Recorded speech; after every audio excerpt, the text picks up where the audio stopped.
Emisiune susținută de Alumil, sisteme arhitecturale. Tradelift by Stanley. Piatra Online, generator de inspirație.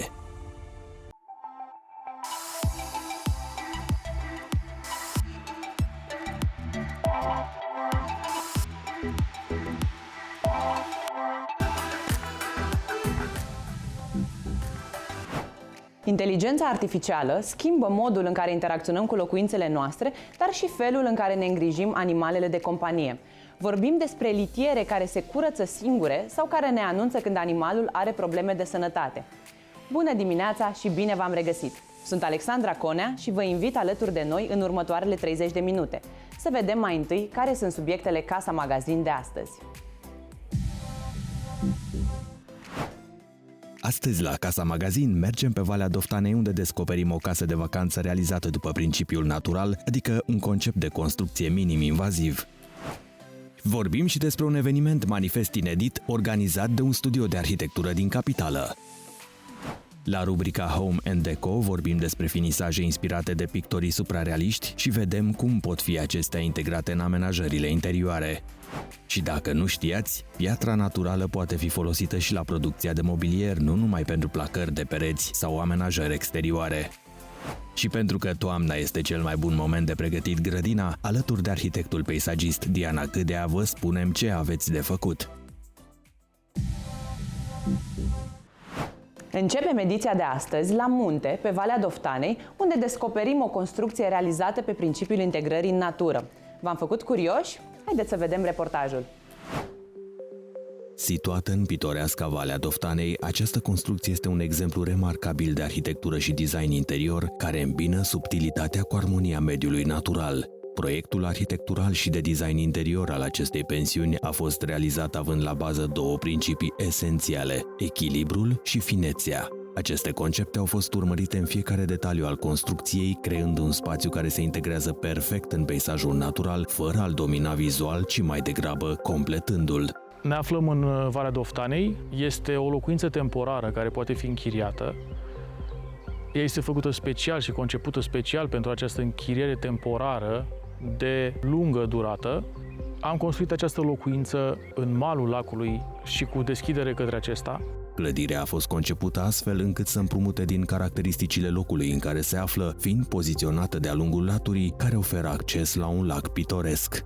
Am creat o arhitectură simplă, o arhitectură care să nu fie invazivă zonei, care să nu fie intruzivă zonei. Am preluat elemente care sunt tipic românești, cum ar fi porticul sau cum sunt aceste terase care acoperă și sunt zonele de legătură între amenajarea exterioară și locuința, și am păstrat foarte importantă această legătură între casă și zona amenajată. De aceea am dezvoltat toată construcția pe parter. Amplasarea strategică permite o relație vizuală directă și continuă între interior și exterior, astfel încât toate camerele de cazare sunt orientate spre lac și sunt dotate cu terase acoperite deschise. Prin aceste terase, spațiul interior se extinde spre exterior, oferind o senzație de continuitate și conexiune cu natura. Complexitatea proiectului este dată de lucruri simple. Tot acest portic și ritmul lui a generat un ritm de camere pe fațadă și un ritm de ruperi pe fațadă. Deci tocmai acest pas, acest ritm a fost preluat în toată casa.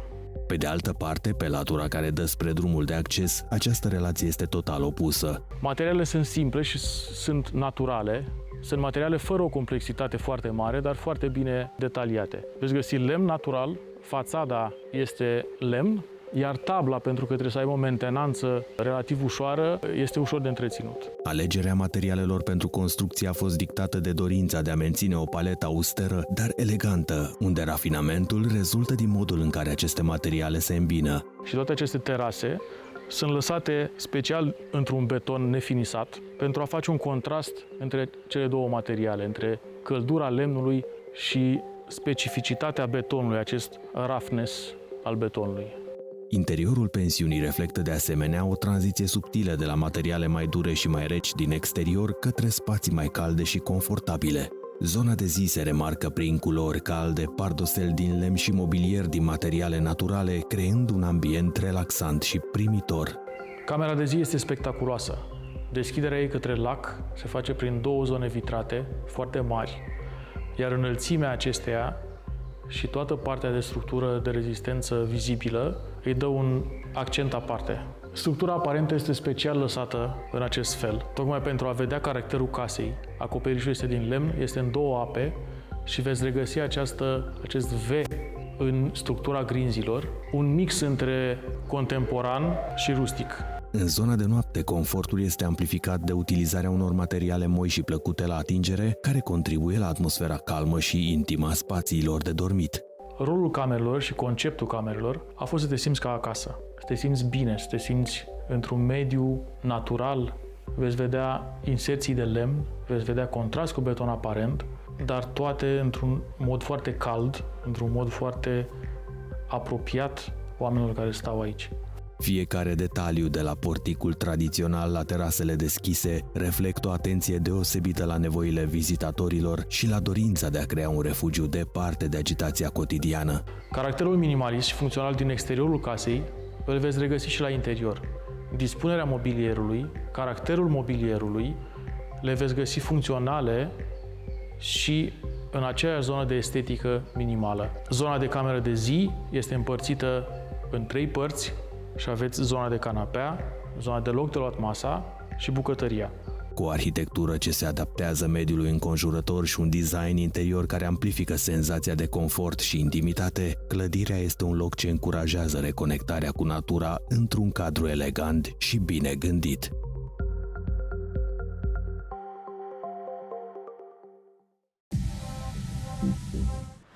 Un perete de accent poate schimba complet vibe-ul unui spațiu. Dacă îți dorești un refresh major pentru casă sau birou, acum e momentul să-ți pui creativitatea la treabă.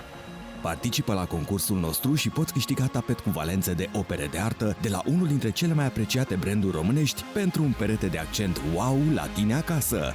Urmărește conturile noastre de social media. Înscrie-te până pe 8 noiembrie, ora 12, când extragem câștigătorul. Detalii complete în regulamentul de pe casamagazin.ro. Hai să-ți transformăm pereții în opere de artă!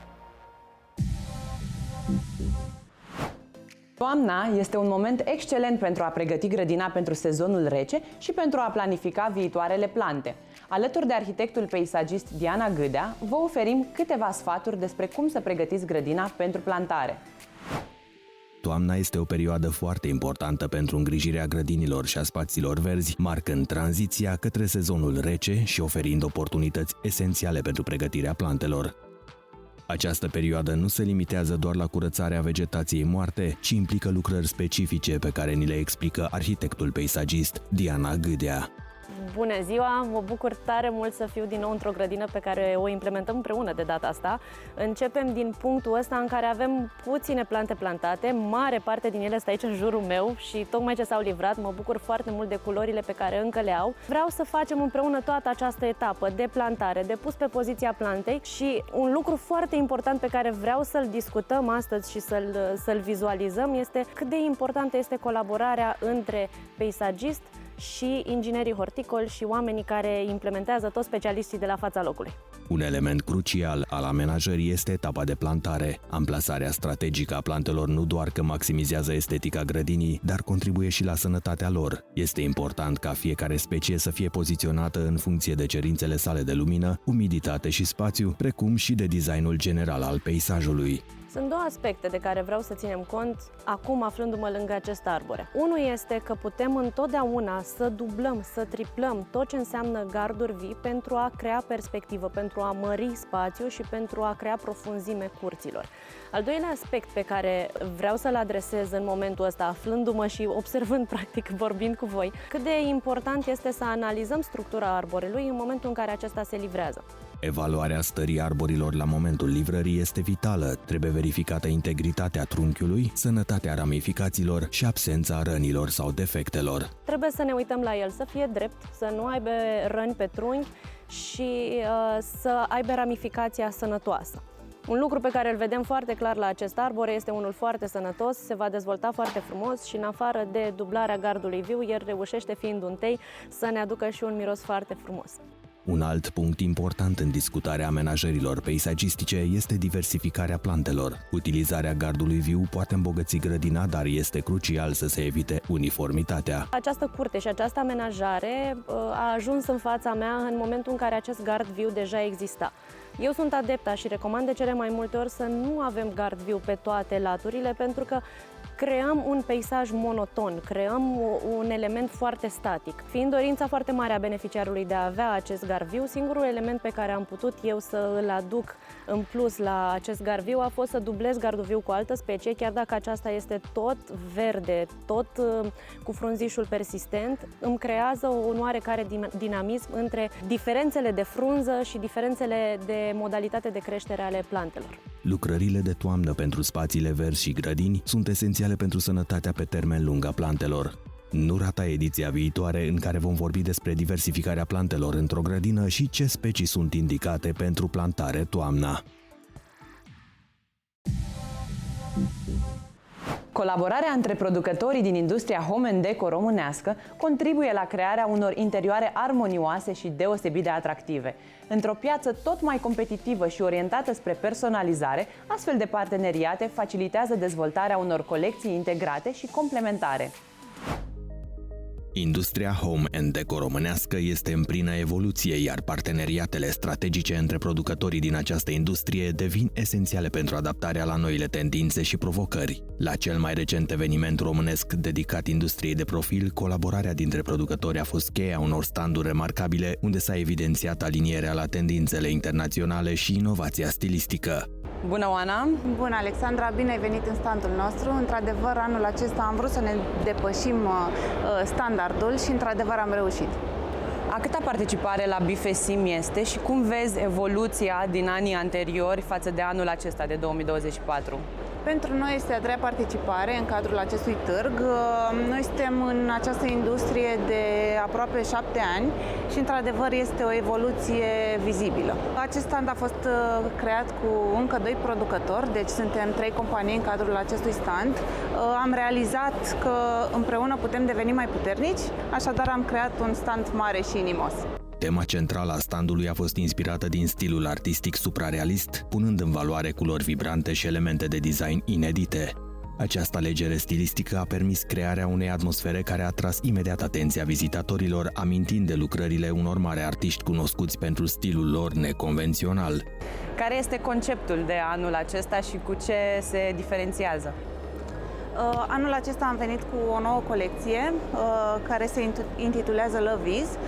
Este o colecție plină de culoare. Am abordat stilul suprarealist, de unde am preluat elemente din picturile lui Dali și Magritte.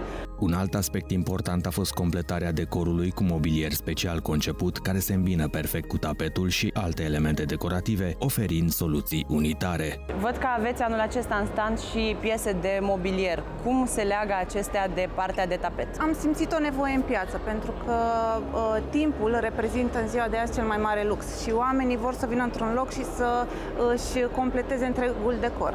Așadar, am introdus în lista noastră de produse mobilier tapizat și mobilier din lemn masiv, care completează conceptul nostru și putem crea concepte unitare. Suprarealismul este, prin definiție, un stil complex și bogat în detalii. Prin urmare, mobilierul ales ar trebui să fie simplu, în linii drepte sau minimaliste, pentru a nu concura cu designul tapetului. În acest mod, spațiul rămâne echilibrat, iar tapetul poate să iasă în evidență. Timp de decenii, piatra naturală a fost considerată un material de bază pentru placările exterioare și interioare. Cu toate acestea, piatra poate fi folosită mult mai versatil. Marmura, travertinul, granitul sau ardezia sunt acum folosite nu doar pentru podele sau pereți, ci și pentru crearea unor piese de mobilier unice. Deschiderea unui flagship store în București aduce un nou standard în piața de design interior din România, concentrându-se pe un concept unic de showroom și galerie dedicată pietrei naturale. Un flagship store este, în primul rând, foarte mult despre inspirație, este foarte mult despre elementele de brand și despre a prezenta conceptul acelui domeniu în piață și nu este despre a pune lucruri pe raft. Spațiul își spune povestea de la sine, oferind vizitatorilor o călătorie de la originea materialului brut până la produsul finit. În spatele meu este o replică a unei cariere. Carierele sunt exploatate de obicei în etaje, pe zone diferite, ceea ce am încercat și noi aici să transpunem, să arătăm imaginea mică a unui astfel de spațiu. La parter, vizitatorii pot explora diferite colecții de materiale, de la travertin la marmură și nu numai. Ne-am dorit foarte mult să îmbinăm multă mobilă cu piatră, pentru că noi credem în acest concept și credem că este ceea ce astăzi piața are nevoie în România și atunci se regăsesc într-adevăr foarte multe elemente de mobilă placată cu piatră, biblioteci cu uși din piatră, recepții, băi. La parter, fiecare tip de piatră are o zonă dedicată. De exemplu, secțiunea travertinului îmbină culorile spectaculoase ale acestui material cu frumusețea apei. Este important să înțelegem că poate fi declinat materialul aproape în orice formă este necesară. Să nu ne concentrăm pe o anumită dimensiune sau un anumit model de placă pe care l-am văzut, ci să ne concentrăm pe ceea ce cu adevărat este necesar în acel proiect și de acolo să pornim discuțiile mai departe. Piatra naturală devine vedeta incontestabilă, prezentată într-o varietate de texturi și nuanțe care captează atenția oricărui privitor. Spre deosebire de zona în care totul este despre o galerie de artă, în zona tehnică am încercat să aducem totul în aplicabilitate, să arătăm exact plăci, dimensiuni, lucrurile fixe, lucrurile clare, standardizate, după care să luăm anumite colecții și să le declinăm. Etajul, gândit asemenea unui penthouse, este dedicat unei singure colecții, Slab Gallery, de aproximativ 100 de materiale diferite în 100 de culori diferite. Aici spațiul este împărțit între zona de dressing și living-ul cu bucătăria open space, al cărui mobilier a fost placat cu piatră.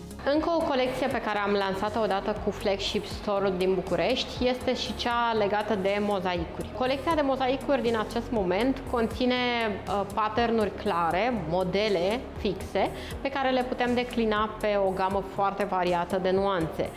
Pe lângă această opțiune, care este opțiunea clasică, avem și opțiunea să alegem dintr-o bibliotecă de aproximativ 300 de modele. Pe lângă inaugurarea noului Flagship Store, compania a mai lansat un concept inovator, ardezia flexibilă, utilizată pentru placarea mobilierului și alte aplicații creative. Ne-am dorit să reinventăm piatra flexibilă, să găsim alte utilități, iar acele utilități pentru noi s-au dus în mobilă placată cu skin, mobilă care poate să aibă un cost foarte eficient pentru că ai un finisaj cu un cost foarte micuț.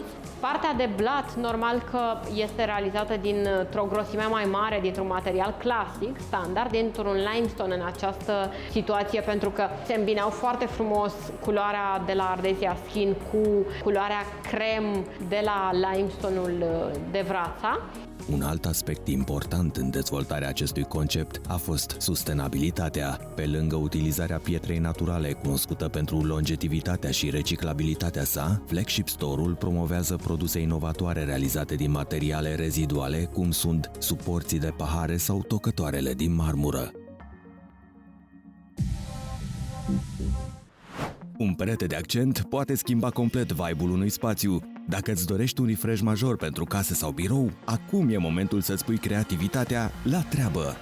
Participă la concursul nostru și poți câștiga tapet cu valențe de opere de artă de la unul dintre cele mai apreciate branduri românești pentru un perete de accent wow la tine acasă.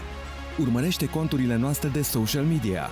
Înscrie-te până pe 8 noiembrie, ora 12, când extragem câștigătorul. Detalii complete în regulamentul de pe casamagazin.ro. Hai să-ți transformăm pereții în opere de artă! O organizație de design arhitectural din capitală a fost inițiatoarea unui manifest unic. Publicul larg a fost invitat la sediul companiei pentru a experimenta un eveniment care a adus în prim plan modul în care suntem condiționați de interioarele locuințelor noastre. Calitatea vieții este influențată profund de designul și execuția spațiilor interioare, un aspect esențial explorat în cadrul evenimentului manifest, condiționarea existenței sau cum ne creăm propriul mediu de stres, realizat de o organizație de design arhitectural din capitală, Phenomena Laboratory și Casa Magazin. Evenimentul a adus în prim plan modul în care mediul construit afectează starea de bine, invitând participanții să reconsidere impactul arhitecturii asupra vieții de zi cu zi. Mai mult decât orice altceva, trebuie să conștientizăm faptul că am ajuns în momentul în care trebuie să facem locuințe și spații pentru oameni, nu pentru mobilă. În clipa de față, majoritatea dintre noi construiesc părți arhitecturale care sunt destinate în mod special obiectelor, să arate bine canapeaua, să arate bine masa de dining împreună cu niște scaune. În toate randările noastre și în toate proiectele noastre, oamenii nu există. Utilizarea foliei de protecție în combinație cu efecte sonore care imitau zgomotele cotidiene a generat o reacție surprinzătoare din partea vizitatorilor care s-au întrebat de ce atât de multă folie. Noi am învățat în trecut, prin acea telecomandă în pungă, că suntem iubiți condiționat și ar trebui să înțelegem că aceste obiecte ne deservesc pe noi și nu noi pe ele. Intenția noastră de manifest este de a conștientiza faptul că există o obsesie a posesiei, iar noi devenim obiecte între obiecte, condiționându-ne noi pe noi să avem grijă de ele. Această alegere a fost, de fapt, o invitație de a explora și a experimenta, punând în evidență importanța interacțiunii tactile cu materialele arhitecturale. Participanții au fost încurajați să atingă și să simtă un aspect fundamental în arhitectură, unde texturile și materialele joacă un rol vital în experienza utilizatorului. Io quando sono entrato sono sentito molto emozionato e mi sono sentito avvolto da tutta questa plastica. Diciamo che quando hai a che fare con Edi e Fenomena sicuramente sei sempre sorpreso. È un concetto che sentirsi intrappolati, ma comunque che ti fa respirare, quindi è una cosa, un ossimoro, diciamo, quindi è una cosa che mi è piaciuta tanto, è un'idea che appena l'ho ricevuta mi ha coinvolto, ho deciso di venire dall'Italia per assistere. Un alt punct central al discuțiilor a fost sinergia dintre estetică și funcționalitate. Studiile arată că spațiile bine concepute pot reduce stresul, îmbunătăți productivitatea și pot chiar influența relațiile sociale. Nu se poate estetică fără funcționalitate și dacă nu ai un material de calitate care poate să-ți producă chestia asta, e greu de realizat. Dar Edi știe să le combine și tot timpul am avut succes în toate proiectele până acum. Într-o lume în care arhitectura poate transforma viețile în bine, acest eveniment a fost un apel la acțiune pentru a gândi și a proiecta mai responsabil spațiile rezidențiale. Ediția de astăzi, Casa Magazin, a ajuns la final. Sunt Alexandra Conea și vă mulțumesc că ați fost alături de noi. Subiectele le găsiți pe site-ul casamagazin.ro și pe rețelele de socializare. Vă dăm întâlnire și sâmbăta viitoare la aceeași oră, iar până atunci să aveți o săptămână plină de inspirație.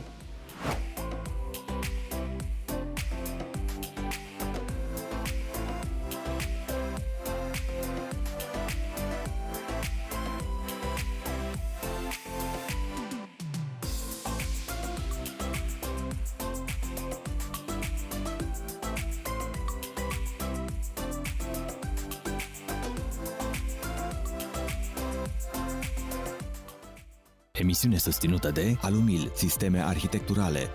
Tradelift by Stanley. Piatra Online, generator de inspirație.